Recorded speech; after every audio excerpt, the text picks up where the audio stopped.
欢迎收看关键时刻，我是庄道和。今天台股又创新高了，但是所有投资人紧盯的是一只股票，是台积电吗？不是，是你可以看到联发科。联发科在台湾是一个全指股，没想到今天涨停了。大家想说，到底发生什么事情？这什么概念？当你昨天买了这一支联发科，你今天卖掉的话，你可以赚快15万。那我联发科今天到底发生什么事情？原来联发科它代表一个重大讯号，是台湾已经产业转型了，现在 AI 时代已经到来了。我们才知道，原来联发科已经不单单只是做手机的晶片，而是已经跨足到 Google， 以及跨足到跟辉达在做 AI 的生意上面。就如同前几天黄仁勋讲，现在台积电最大的客户就是辉达，现在就是 AI 的时代，在 AI 的时代，台湾就是最重要的供应链。好，台湾持续蒸蒸日上之下，大家会想问，那美国在哪里？不要忘了，今天美国还有 Intel。当今天川普已经说我入股了10%下去，全部都帮忙你的时候，结果没多久 CEO 陈立武讲话，大家心又死了。他说什么？他说我们的良率与生产标准表现未达我们的标准，我们必须改善这一点。什么意思？我做不出来。结果今天盘后就大跌了13%，所以今天 Intel 仍然是那个扶不起的阿斗。所以今天美国要在 AI 战里面大获全胜，他必须要去抱紧我们台湾，而中间人最重要的就是他。刘德英。好，我们现在介绍今天来宾，第一位专业专家林廷辉，大家好；时事评论员张宇轩，早；资深媒体人吕国珍，大家好；资深社会记者王瑞德，大家好。好，稍后还有航太专家傅鹤龄以及资深社会记者林玉峰会加入我们的讨论当中。国文哥，我已经说了，台股创新高，没有什么，每天都在创新高。结果，但我们觉得今天最压抑的是什么？联发科，我是后悔你昨天没有叫我买，我买的话，我今天卖掉，15万怎么全指股今天竟然给我跳停了？没有想到大象也会跳舞，大家已经都忘记联发科上一次涨停是什么时候。但是它证明一件事情是，地球正在做一个最大基建，是黄仁勋说的，全地球上最大基建已经不是中国的高铁，而是 AI 建设。AI 建设已经超越高铁。但是 AI 这些建设的时候，最需要谁？台湾。但是我们都忽略一个很重要的角色，叫联发科。联发科为什么会涨停？是因为包括黄仁勋本人，包括美国的 Google 都需要联发科来帮忙设计晶片，所以这就是联发科涨停的原因。更重要是托中慕美这件事情越来越实现，因为他本来的客户是 OPPO、小米这些中国的手机业者，现在他已经全面的拥抱美国的 AI 晶片，所以他的客户完全换人了，完全看了本质完全改变了。就是台湾跟美国紧紧相连，创造一个全球最大龙井，都需要台湾来做。同时，美光也更加依靠台湾，所以现在传出来，刘德英正在全力的让台湾跟美国的技术合作会更加紧密。文哥，我们刚刚讲到，现在全世界都需要台湾，尤其是美国要打赢这场 AI 战，都需要台湾。但是别忘了 ，Intel。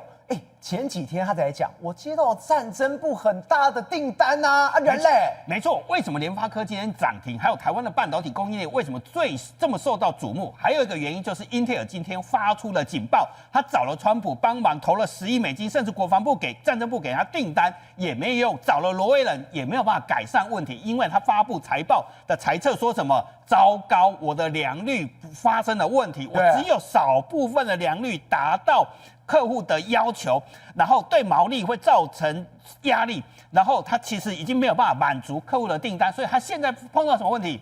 客户的订单非常的多，可是良率非常的低。那今天发生了什么事情？他在盘后，因为盘后才可以公布财测，已经跌了13%，一开盘的时候跌11%，最后跌了13%。那川普有没有帮他？川普当然有帮他，他给他很大好处啊。除了入股他之外，黄仁勋也跟着入股。接下来美国战争部给他1510亿美金的订单非常大的订单，躺着做都做不完。但是问题是什么？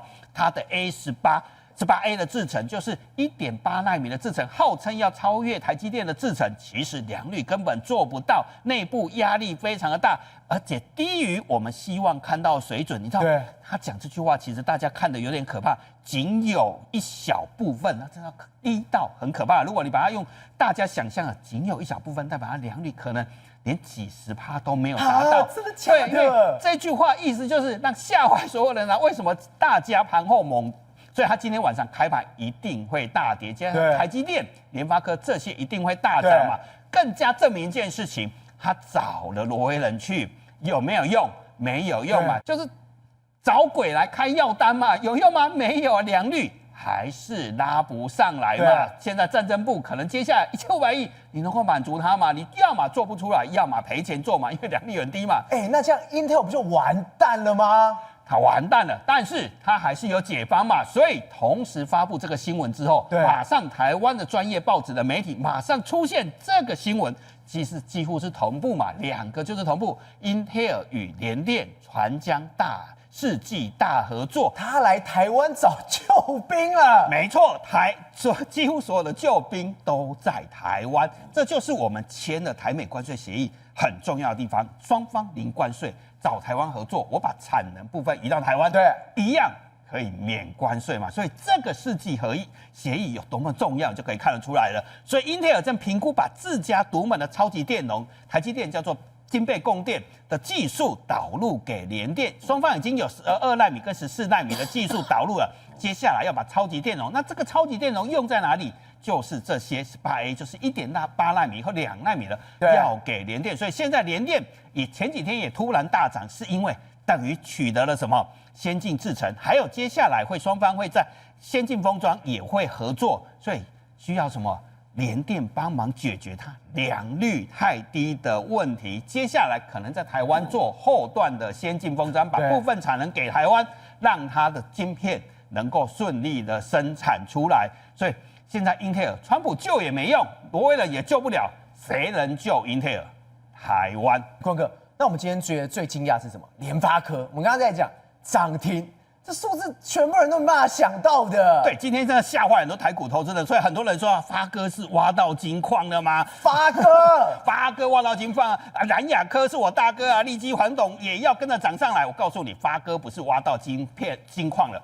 发哥要跟谷歌结婚了，因为台湾签了这个协议，台湾跟台美合作越加紧密之后，晶片的合作其实就会越来越紧密嘛。Google 跟 NVIDIA 这些都要把新晶片放在台湾，所以联发科为什么涨，就是因为 Google 的 TPU 晶片已经开始要外销了。对联发科来讲，它2026年特殊为它做的联发科帮 Google 设计晶片，有望达到10亿美金，在2027明年就会倍数成长。对，再来还有一件事情，也是大家正在关心的事情是，下礼拜谁要来台湾？黄仁勋要来台湾了。黄仁勋接下来一定会大点兵参加尾牙，更多的发表会出来，要发表什么？联发科跟 NVIDIA 合作的用 ARM 架构的 N1系列的处理器。第一季就要正式亮相了，辉达都跟联发科合作了，因为辉达什么？它正在进行地表上最大的基础建设 AI， 所以它需要什么？联发科的技术帮忙，因为辉达过去强项是 GPU 跟电脑，联发科会做什么？手机晶片跟移动装置，所以包括无人车这些，其实都跟联发科在合作。重点是台湾成为美国的强内人，因为在广院高强技术的要求之下。很多技术不可以漏给中国，对，所以只能希望能够强内人。所以台湾的联发科跟谷歌跟NVIDIA合作，其实双方都已经变成强内人。所以发哥为什么大涨？是因为它跟全球的一哥都变成了联姻的状况。对，而且重点是，这叫脱中入美，彻底的改善体质跟腾笼换鸟。联发科以前的大客户是谁？我们把联发科的大客户贴出来 ，vivo、小米、OPPO。曾经其实联发科是中国概念股，现在联发科已经正式怎么样？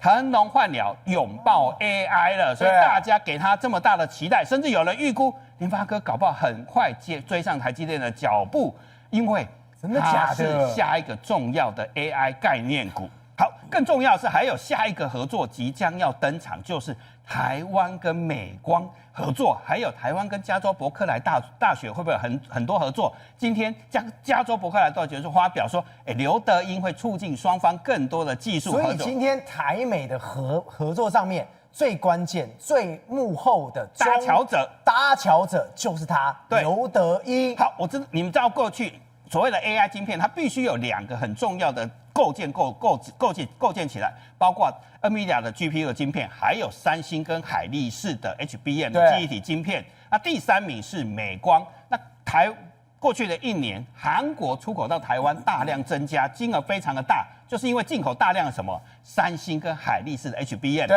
但是美光很希望什么？美光很希望能够跟台积电合作，然后好好的把 HBM 跟 GPU 做好，变成是一个新的 AI 的同盟。台美能不能同盟很好？所以刘德英去了美光之后，你可以看到很多动作完全不一样了。他跑来台湾买铜锣厂，而且刘德英以前也曾经挖角美光的台湾区的总经理到台积电去上班，所以已经有这层关系了。所以刘德英在卸任之后，就到美光去当董事，没有所谓的旋转门条款，因为一个做逻辑晶圆代工，一个是做记忆体的，所以他是可以去当美光的独董跟董事的。同时，它也代表一个意义是，那本来是韩国跟台湾的合作，会不会变成联合美国跟台湾一起对抗韩国？当然，这是美光的想象，因为美光想要对抗韩国，所以这变成是台湾变成是美光很想积极拉拢的一个对象。对，还有一个更关键的是，今天发表出来是伯克莱大学的科技竞争力中心跟产业中心今天发表说，我们要跟台湾积极加强合作，是因为过去几十年来，美国的其实先进技术都慢慢的流失，其实美国流失非常多的技术，所以美国制造其实并不存在了。所以刘德英也另外一个角色是，他到了科技中心去任职之后，他可以做一件事情，帮美国导入先进技术，能够在美国落地跟生根。对，这代表什么？其实技术领先还有经济实力是国家安全重要基石，当然这对美国来讲非常的重要。所以成立这个中心，他把刘德英挖角过去之后，他们院长亲自讲一句话说，加州伯克莱中心能够有这样的一个人能够进来，其实是确保美国在先进技术领先的地位。那这个中心有几个人呢？包括沙斯特雷，他还讲一句话这也是这个中心很重要的要做的事情是。中国人工智慧新创公司 DeepSeek 成功造成冲击之后，美国其实在 AI 技术的领先其实是非常重要的所以这个中心是必须要加速迈向这个目标。也就是说，他们看到了中国 DeepSeek 的 AI 技术有可能会超越美国，对，那很希望怎么能够有更多的技术合作来共同对抗中国，避免中国的 AI 技术拉上来。结果这时候台湾可以做到，台湾可以帮忙。对，我们就会看到刘德英的资历嘛，他1993年就加入台积电嘛，那建立了台湾第一座8寸的晶圆厂，也曾经是台积电重要的共同营运长，然后2018年担任台积电的董事长，曾经他麾下的人超过1万人，是台积电重要军团的领军人员，当过董事长，所以找他来。对于美国来讲，先进技术的落地，还有合作，以及未来台积电在美国是不是能盖厂成功，它都会扮演重要的搭桥者，或者是让双方引路人，让台湾的跟美国的技术能够更加的密切。不是，所以我们这样看起来，今天在这个 AI 战里面，台湾非常非常重要。结果我们刚刚讲，除了美光来台湾之外，现在是各个全球要搞 AI 的，他们都知道。台湾赶快来抢先机了，所以你知道有一个地方会变成是一个科技的 AI 的新的台地，就是林口台地。为什么我会这么说吗？未来林口台地有一个超级中心即将要在今年也会完成，就是艾斯摩尔的制造基地，在龟山跟林口这一带，成为一个我们除了半导体晶圆之外，还有个 AI 走廊。那这个地方艾斯摩尔的新的所谓的全球中心落在台湾之后，员工会高达2000人进驻聘用的员工高达2000人，更重要的是，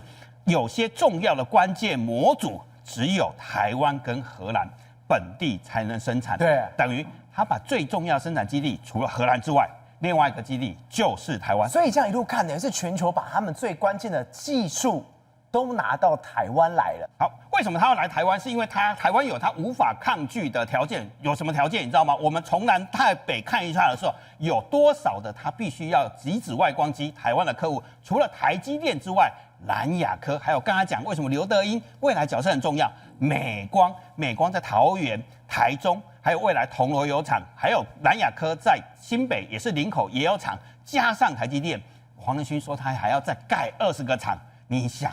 艾斯摩尔能够放掉台湾吗？它不能，因为全世界最大的基建就在台湾。廷尉，我们刚刚看到一件事情，我们看到美光跟刘德英在台美这个地方布局，最关键一件事是什么？他们要拉台湾去打韩国，等于说韩国就是他的竞争对手。结果没想到的事情是，李在明，我跟你讲说他根本跟天兵一样，结果他这次在他的新年谈话里面，他竟然说了一段话，我吓呆了。他说啊，美国因为卢特尼克已经讲，如果你先不来美国设厂，我就给你扣100%的关税。结果李在明回说，哎呀，我们台湾这个南韩跟台湾啊，掌握了80%到90%的晶片制造市场，就是半导体的晶片市场。所以呢，如果你今天要克到100%的话，你小心哦，会转嫁到你美国的价格上面哦。李在明真是天兵了，要不然就是他的幕僚真的没有把真实的情况告诉他哦。因为现在台湾跟美国已经达成了这样的一个结果，我相信他可能也是踹了蛋，所以就代表说他可能是在壮胆。他只能讲一些话，这些话是在壮胆他们，而且告诉他的选民而已哦。对，事实上来讲的话，他并没有把事实告诉整个韩国，因为他们要完蛋了，他们要惨了哈。完蛋了。为什么呢？因为你李在明来讲的话，你这些日子你都在干嘛？你要么去蹭习近平啊，要么就是什么，就是你派的那个贸易部长在这个达沃斯来讲的话，又跑去见那个李承刚，那个李承刚才被美国的这个什么洗脸过，你不记得吗？而且他叫什么不准来了。对啊，那所以你今天来讲的话，你今天李在明到底在干什么？对，里面我最搞不懂的一件事情是，大家今天讲完这个话之后，我知道他要对内非常非常硬，结果他后面讲什么？他说这也代表可能会跟台湾一样，处于不利的地位，希望台湾能够好好撑住。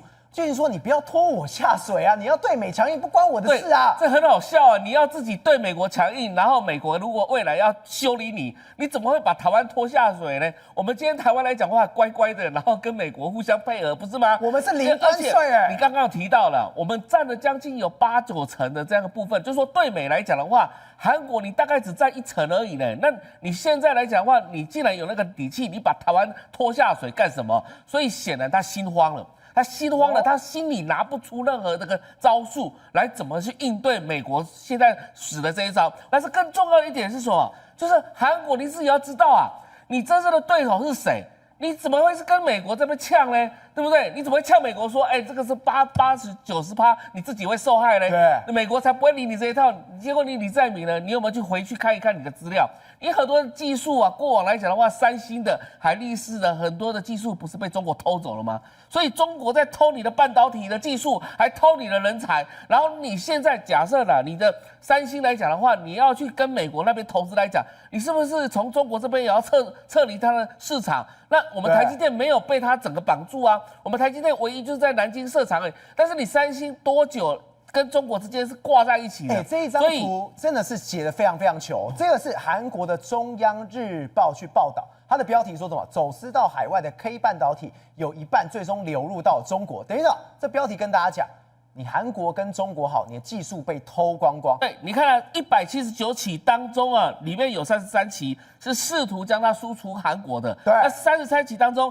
其中中国占18起，也就是过半54.5%的案件都是跟中国有关系的。都你中国偷的。对，那即便是偷到印尼或偷到越南来讲话，说不定也是转到中国去。所以你可以看到，就是韩国自己还搞不清楚你的背后被中国技术偷，中国偷你的技术，中国偷你的人才，你还搞不清楚这种状况吗？真的把你韩国拖下水的，并不是美国，也不是台湾，真正拖下水的是中国。所以现在来讲的话，你还搞不清楚状况的时候，就会产生李在明现在这种现象啊。那你这种现象来讲的话，有很多的这个韩国也看不下去了。你看到在朝鲜日报啊，在里面来讲的话，也有韩国人专家呢特别写出中国的经济报复会出现反复的。韩中友好气氛难以维持，也就告诉你说，你就算今天李在明去见习近平，但是他哪一天俩拱你不知道。